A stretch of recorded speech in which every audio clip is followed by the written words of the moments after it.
今天我们学习助词 了 的第2个用法，和我一起看看吧。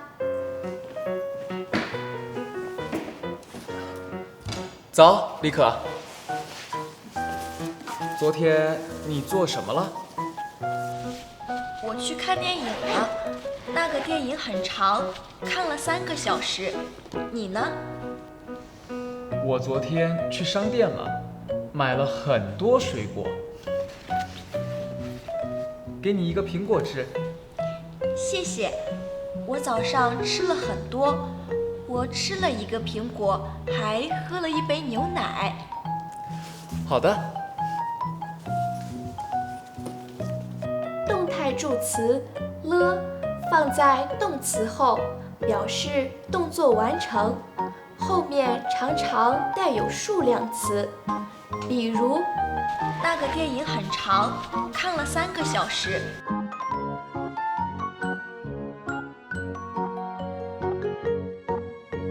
我昨天去商店了，买了很多水果。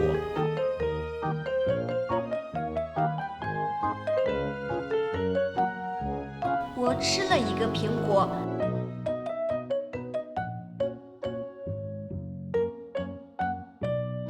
你学会了吗？跟我读。我看了3个小时。我买了很多水果。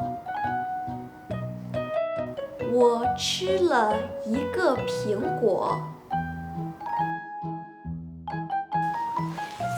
阳光，你早上吃了什么？我吃了一个面包。同学们，你们早上吃了什么呢？拜拜。